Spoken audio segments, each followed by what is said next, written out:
Yes, there were.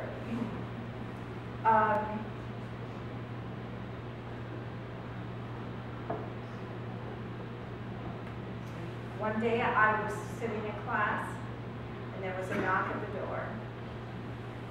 And that knock was for me. I didn't realize that someone was coming and asking for me. It was my older cousin Bob, and he was going to serve in the military in Italy, and he was coming to say goodbye. His wife is here today. Helen, will you please stand?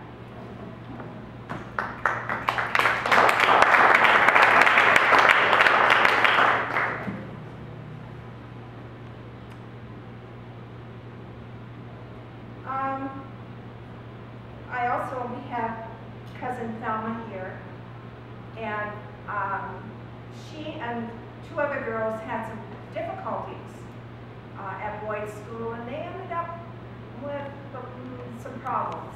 And eventually the aunt of the one girl came to school and asked that these two girls who were creating trouble be sent to reform school. So the aunt took them down to Boyd's store and waited for the bus to put these two girls on because she was going to send them to reform school.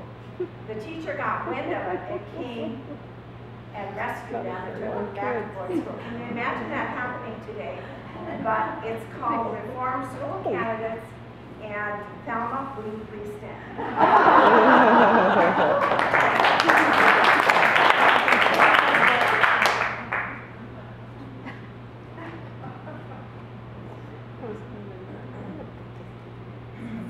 I have a lot of stories on my cousins, and they have been very, very gracious to share, and I really do appreciate it.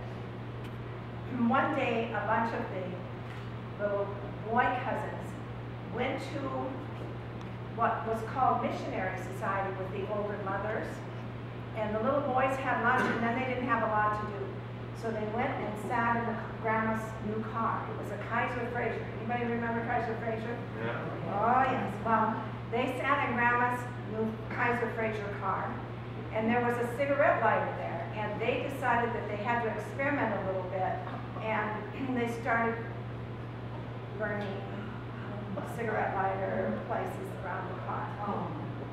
Well, this story did not surface until maybe 15 years ago in front of my mother and their mother, and they told the story. Bob Hall, thank you for sharing.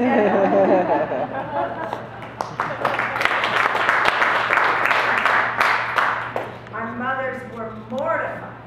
They had no idea, and our grandmother, who was very composed and resilient, had never reported, as I understand, never told on the boys. But here was a brand new car all marked up. She never, ever told them. It was her car. Oh, absolutely. Absolutely.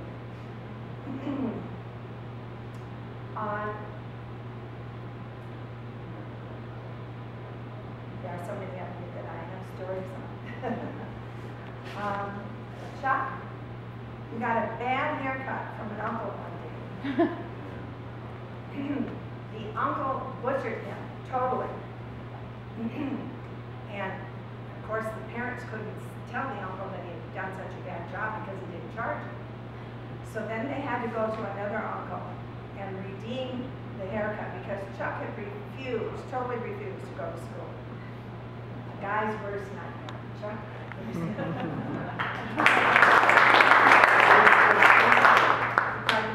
day before school started. Oh! You didn't tell me that when I started, right? The day before school started.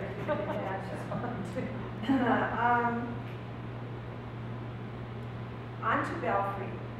We moved from Boyd School in 1948 to Belfry High School, or actually to Belfry School. We lived on the Clarks Fork River, which was an amazing place. It was just a wonderful place to be able to live. We enjoyed the river and all of the life that there was. And lived on a farm that had a quarter of a mile length, and we had to walk every day that quarter of a mile length.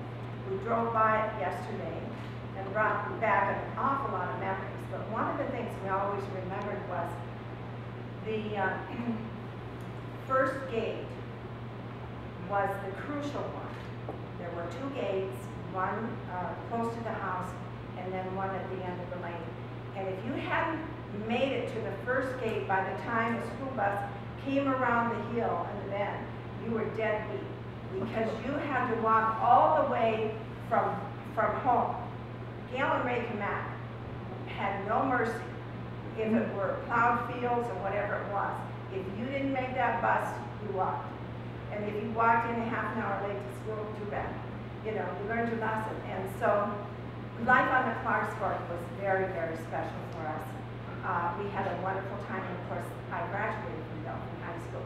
We have a number of Belfry High School people here today. Let's have them all stand.